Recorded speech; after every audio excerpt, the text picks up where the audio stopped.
नमस्कार, मैं हरिशंकर व्यास। अपन तो कहेंगे मैं विश्व फुटबॉल कप पर बात करूंगा। टूर्नामेंट शुरू होने से पहले मेजबान देश कतर को लेकर जो चर्चाएं थी वही वैश्विक खबरों में छाई हुई है। कई तरह के विवाद हो गए, लेकिन ईरान की फुटबॉल टीम ने इंग्लैंड के मुकाबले में अपने देश की दशा का दुनिया को जो मैसेज दिया वह हैरान करने वाला साहस था। ईरानी खिलाड़ियों ने राष्ट्रगान के वक्त मौन रहकर ईरान के महिला आंदोलन को आवाज दी। पूरी दुनिया में ईरानी खिलाड़ियों की हिम्मत की चर्चा है। लंदन के एक अखबार की पहले पेज पर हेडिंग थी, इंग्लैंड की जीत लेकिन दिल ईरानी टीम ने जीता। दूसरी बात जो चर्चाओं में है वह कतर की बदनामी है। इसलिए आज की चर्चा का मेरा हेडिंग है, कतर 300 अरब डॉलर खर्च करके भी बदनामी। इस पर मेरा खुलासा यह है, बेचारा कतर, वह कतर जिस पर फुटबॉल के कारण अभी वैश्विक निगाह है। दुनिया फुटबॉल को देख रही है दिमाग कतर पर सोचते हुए, वह भी नेगेटिविटी में। भला क्यों? इसलिए कि कतर की मेजबानी और विकास तथा आधुनिकता इंसानी खून से रंगी हुई है। आयोजन मजदूरों की नारकीय जिंदगी तथा उनके खून पसीने की कहानियां लिए हुए हैं। मैंने अपनी जिंदगी में कई ओलंपिक, कई विश्व कप होते देखे हैं, लेकिन ऐसी खबरें, किस्सा गोई और बदनामी पहले कभी नहीं सुनी जैसी कतर की हो रही है। नेपाल, भारत, पाकिस्तान, श्रीलंका और अफ्रीकी देशों के गरीब मजदूरों के खून पसीने के दाग कतर की मेजबानी का विभत्स सत्य है। कतर ने इमारतें बनाई, देश को नया बनाकर चमका डाला, लेकिन गेंद खेलने की वह जिंदा दिली उसने नहीं दिखलाई जिससे देश की महिलाएं गेंद को किक मारने की आज़ादी पाती। घर की औरतें भी दर्शकों में वैसे ही फुटबॉल देखते हुए मिलती जैसे पिछले विश्व कपों में देखते झूमते हुए मिलती थी। कुछ भी हो, फुटबॉल तो खेल ही जज्बे, जोश, भंगड़े और आज़ादी से किक मारने का है, न कि पर्दे, बुर्के और घर में बंद रहकर दूसरों को किक मारते हुए देखना। इसलिए दुनिया में कतर की आलोचना समझ में आने वाली बात है। तो विश्व कप शुरू होने से ठीक एक दिन पहले फीफा के अध्यक्ष जियानी इन्फेंटिनो का भड़ास निकालना भी स्वाभाविक था। फीफा के अध्यक्ष ने वैश्विक मीडिया पर कतर के बादशाह की भड़ास निकाली। फीफा प्रमुख जियानी के कहने का लबोलबाब यह था कि टूर्नामेंट शुरू होने वाला है, लेकिन मुकाबलों के रोमांच और वैश्विक कौतुकता की खबरें नहीं है। अरे जरा फुटबॉल की बात करो, न कि ये हल्ला मनाओ कि आयोजन की तैयारी में कितने लोग मरे। फीफा अध्यक्ष जियानी अपने फुटबॉल संघ के भ्रष्टाचार से लेकर कतर में मानवाधिकारों, श्रम अधिकारों के रिकॉर्ड की वैश्विक कवरेज से इतने आहत थे कि उन्होंने यहाँ तक कह दिया कि पश्चिम में हल्ला हो रहा है, जबकि उसने 3000 साल जो जुल्म किए हैं उस पर पश्चिम यदि 3000 साल भी माफ़ी मांगे तब भी वह कम होगी। सोचे क्या गजब बात, क्या गहरी मार।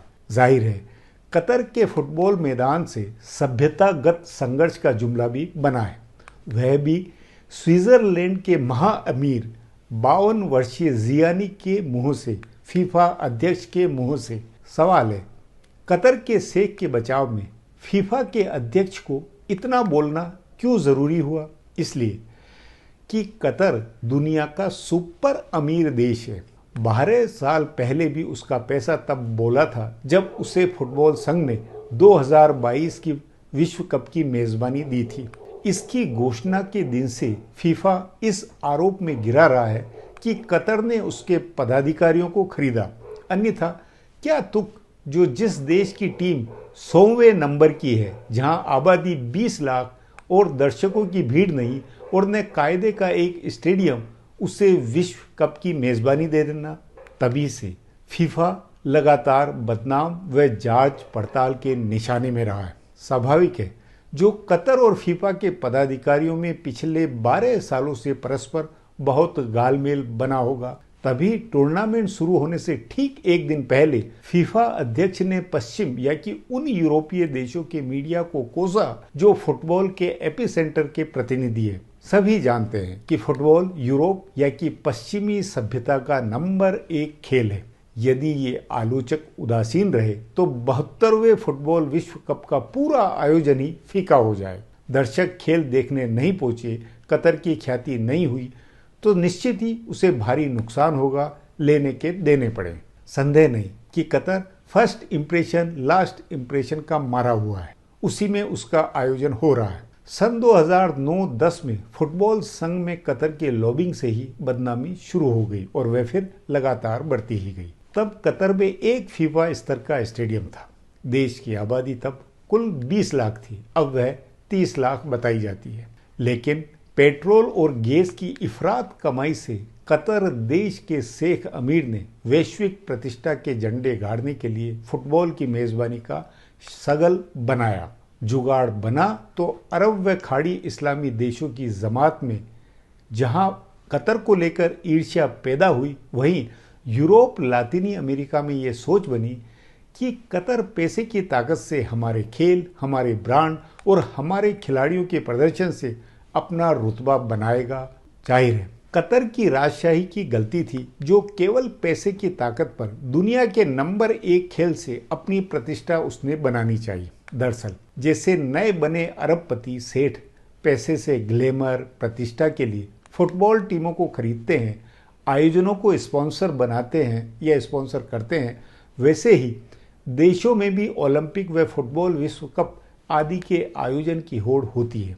चीन की शी जिनपिंग एंड पार्टी ने ओलंपिक का आयोजन करके वैश्विक जलवा बनाया था, तो पुतिन ने सन 2018 में फुटबॉल विश्व कप का आयोजन करके दुनिया को अपना रुतबा दिखाया। वैसी ही मनोदशा में कतर के अमीर ने फुटबॉल विश्व कप के आयोजन का दांव चला। मगर हैरानी की बात, जो कतर के अमीर या कि शेख तमीम बिन हमद अल थानी और उनके सलाहकारों ने यह नहीं समझा कि जब पैसा लुटाकर तमाशा दिखलाना है तो भारत, पाकिस्तान, श्रीलंका, नेपाल, अफ्रीकी देशों से बुलाए गए मजदूरों को ढंग की धर्मशालाओं में तो कम से कम ठहरा देते, मजदूरों से पासपोर्ट रखवा कर तो काम नहीं करवाते।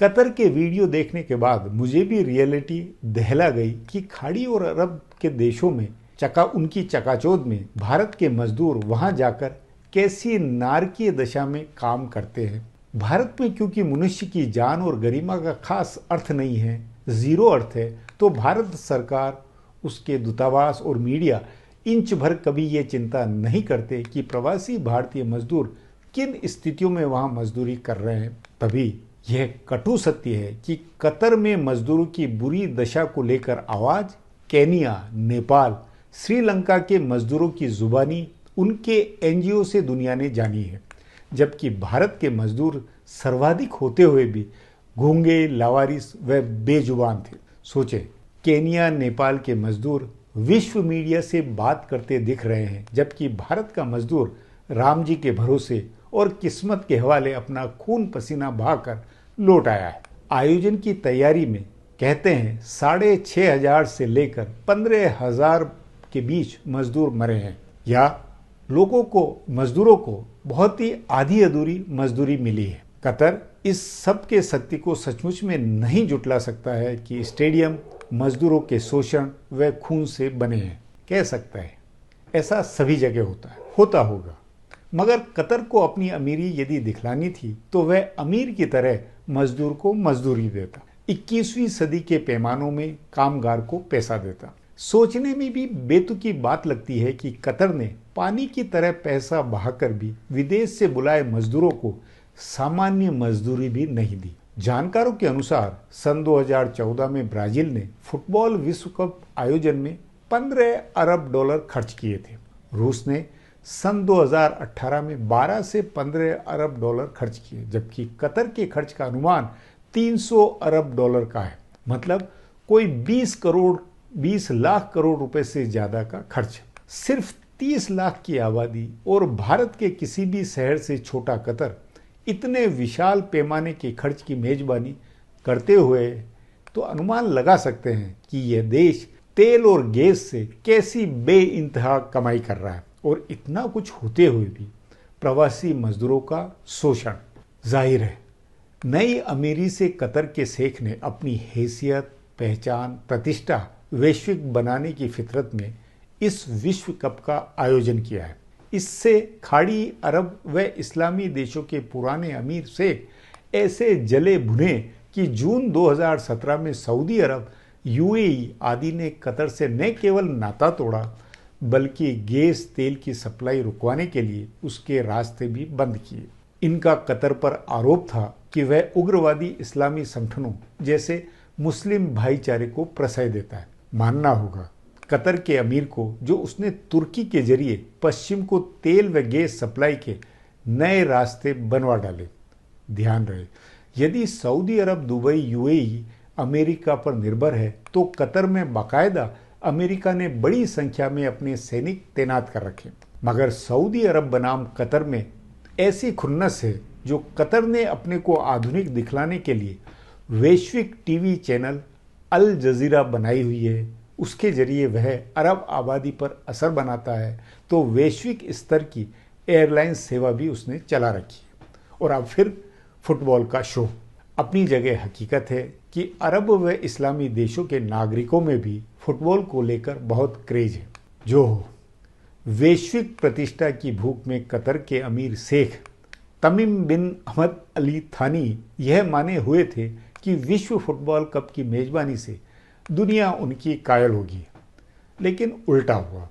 कतर बदनाम है। आयोजन ठीक है, लेकिन आयोजन को लेकर वैसा रोमांच नहीं है जो पहले हुआ करता था। कहते हैं दुनिया की 8 अरब लोगों की आबादी में 5 अरब लोग फुटबॉल के इस मुकाबले को देखेंगे, पर ऐसी संभावना नहीं है कि फुटबॉल देखते हुए लोग, दुनिया के लोग, कतर की चकाचौंध पर भी वाह बोले। वैश्विक मीडिया, खासकर यूरोप, अमेरिका और लातीनी देशों में इस आयोजन से कतर की वह पुण्यता कतई नहीं बनेगी जैसी फुटबॉल विश्व कप के पूर्व आयोजक देशों की बनी। कतर के अमीर का अनुभव भी वही बनेगा जो रूस के पुतिन और चीन के शी जिनपिंग को अपने आयोजनों के बाद हुआ था। दुनिया ने इनकी अमीरी देखी मगर यह नहीं माना कि ये हमारे आदर्श है। चीन और रूस की से हमें सीखना चाहिए या उससे प्रेरणा लेनी चाहिए। उस नाते सोचे, सच्ची अमीरी, सच्चे विकास, सच्ची लीडरशिप और फुटबॉल की सच्ची किक भी, उसके सच्चे खेल का मजा, वे खेल की जिंदा दिली का भी मतलब अलग ही है। मतलब उन लोगों को समझ नहीं आ सकता है जो सिर्फ अमीरी और अहंकार व घमंड में जीते हैं। क्या नहीं? बस मैं अपनी बात यहीं समाप्त करता हूँ। बहुत बहुत धन्यवाद।